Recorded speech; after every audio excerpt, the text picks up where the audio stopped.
apakah malu yang saya terapkan pada waktu itu juga bagian daripada iman saya? Dan ini pertanyaan saya yang pertama. Pertanyaan saya yang kedua, bahwa kami ini kan dulu orang-orang jalanan, tak? Mualaf Center ini dibantu konsep mereka kasihan. Terus wong hijrah mau dijak ngalor ngidul, waktu sosial tok kan begitu. Tapi penataan hati ini, penataan akidahnya tidak ada. Jadi dan ketika itu sudah dianggap satu kebenaran, ya hijrah hanya sebatas seperti itu. Dan tidak ada perubahan nanti, hanya perubahan sosial yang terjadi itu tidak seberapa. Rasanya sih ya, kalau sudah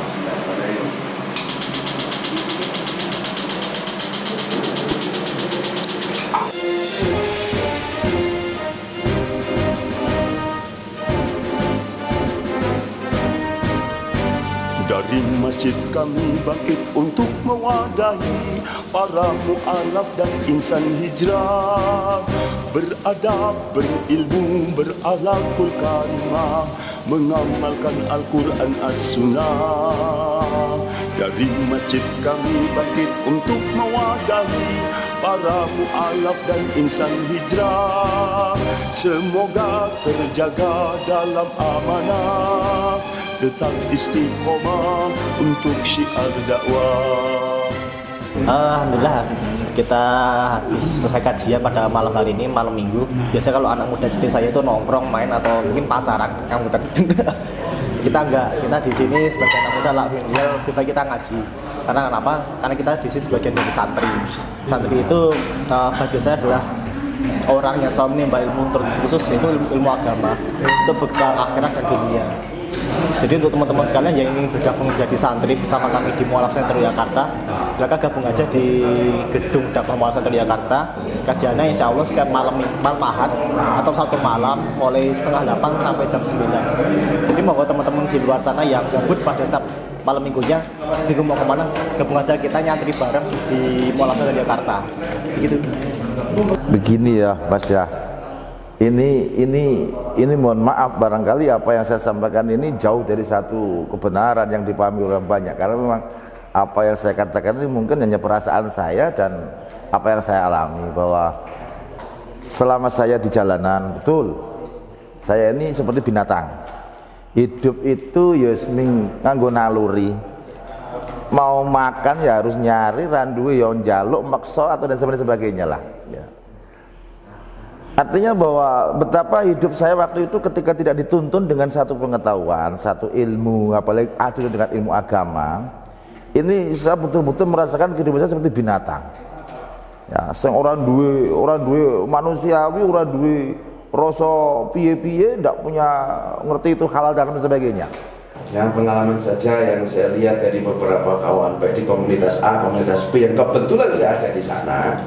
Ini mereka cenderung hanya diajak bakti sosial, Mas. Ya, jadi hijrahnya itu kayaknya hanya merubah kondisi sosial saja.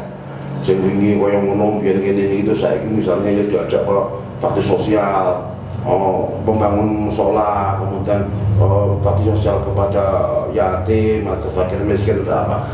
Tetapi dalam hijrah dalam hatinya sendiri.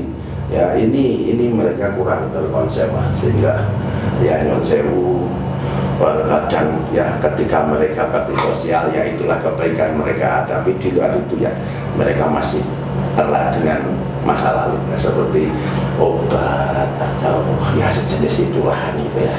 Lainnya kalau menurut saya hijrah mereka itu betul-betul membutuhkan tuntunan dari kawan-kawan sing memang berpengalaman atau pengidap manajemen di situ seperti kawan-kawan di Mualaf Center gitu ya.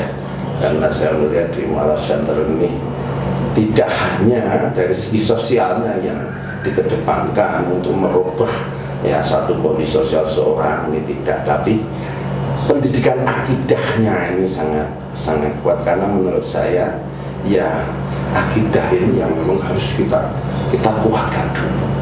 Ya, karena ketika akidah ini kuat, saya yakin ya, saya pribadi juga kenapa sampai saya sendiri kepengen menuju ke jalan Tuhan itu. Ya ini yang saya kuati dulu ya akidah ya. Jadi keyakinan Tuhan ki sapa, Tuhan ki kepiye. Ya kata Tuhan ki sapa, ternyata Tuhan bisa kita segala langit bumi, Tuhan bisa ngene kita nanti yang mematikan, nanti akan menyiksa. Sehingga rasa penasaran itu kepengen selalu dulu itu Mas. Ya otomatis nek kepengen ke sana ya mengetahui itu ya otomatis kan ya anu to Mas, nek dalane Gusti Allah to Mas ya. Ya mesti cerah karo wong alim. Sinau aku. Ya itu aku lalu menurut saya. Jadi mesake Mas teman-teman itu betul banyak sekali komunitas saya mesake betul. Aku mesake ya, bahkan yang bisa katakan mereka gagal dalam konsep hijrah itu. Padahal semangatnya luar biasa loh Mas. Semangatnya luar biasa. Jadi kesadaran akan masa lalu bahwa mereka itu aku biar ngono. Saya kok pengen HP. Tapi sekali lagi konsepnya. Atau bahkan di sekarang ini yang saya uang kayak gini ini orang mau hijrah, betul-betul mau hijrah kayak gini. Malah jadi tambah nih karena elit politik. Malah udah tidak Mas. Soalnya pokoknya ya sudah dukung iki ya. Ya betul Mas, jadi nek wong Jawa itu ngarani nyerak kebo gedupak itu ya. Jadi nyerak kebo ya mungkin iso gedupak karo kebo tenan itu iso mambu letong kebo kan begitu. Memang ketika kita sudah berniat ya untuk kita hijrah itu ya kita mau betul-betul harus yang pertama betul-betul mengendalikan diri. Nah, setengah daripada mengendalikan diri itu ya kita memang harus memilih ya sekawan kan gitu. Nah corotinnya apa ya kita memilih kawan lah, kawan yang paling tidak bisa mendukung ya semua niat rencana kita untuk menuju kepada hijrah itu kan begitu. Karena lingkungan itu teman ini sangat kuat sekali Mas anunya ya. Sangat pengaruhnya sangat kuat sekali. Jadi ketika kita niat mau hijrah tapi komunitas kita, kawan kita masih begitu ini ya kita agak sulit juga Mas. Karena kita duwe rasa ya ikatan emosional. Nanti kancane ngombe atau temannya berkelahi kalau kita tidak bantu, kita tidak begini ya nanti harus akan beban moral toh. Jadi ketika kita sudah mulai niat hijrah begitu ya biasa aja lah gitu. Ya pilih teman ya, teman yang bisa mendorong, mendukung kita. Harus begitu, tidak ramah ya masak ya. Ini saran saya saja kawan-kawan itu mau hijrah betul. Ya cobalah kita harus pandai-pandai memilih teman. Ingkana ada selain wajah khusus ngatan jadi gitu ya. Ingkana. Ya ketika ada teman baik segera ya kita berkawan dengan mereka. Ketika ada kawan yang kurang baik ya sementara ini kita hindari dulu karena kita belum mampu nanti mengatur lagi kan. Suatu ketika tidak tahu ketika memang Allah itu memberikan hidayah kepada kita sehingga kita kita istilah bahasa itu hijrah ya, kita meninggalkan tempat itu ya masa-masa itu kemudian kita menuju kepada satu tempat di mana di situ kita dibimbing oleh ya para ahli agama, tokoh-tokoh agama atau ustadz atau siapa begitu sehingga kita diajarkan sedikit demi sedikit tuntunan-tuntunan agama. Di situ kita merasakan betul betapa ilmu itu sangat luar biasa.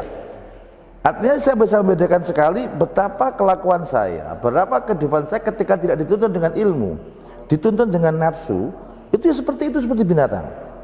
Tapi ketika saya sudah dituntun dengan ilmu di agama, ya ini masya Allah itu sangat berbeda sekali. Kalau dulu orang menganggap seto gitu, setelah kita itu kita dituntun dengan ilmu, maka kehormatan dan kemuliaan itu ada. Orang lebih menghargai kita.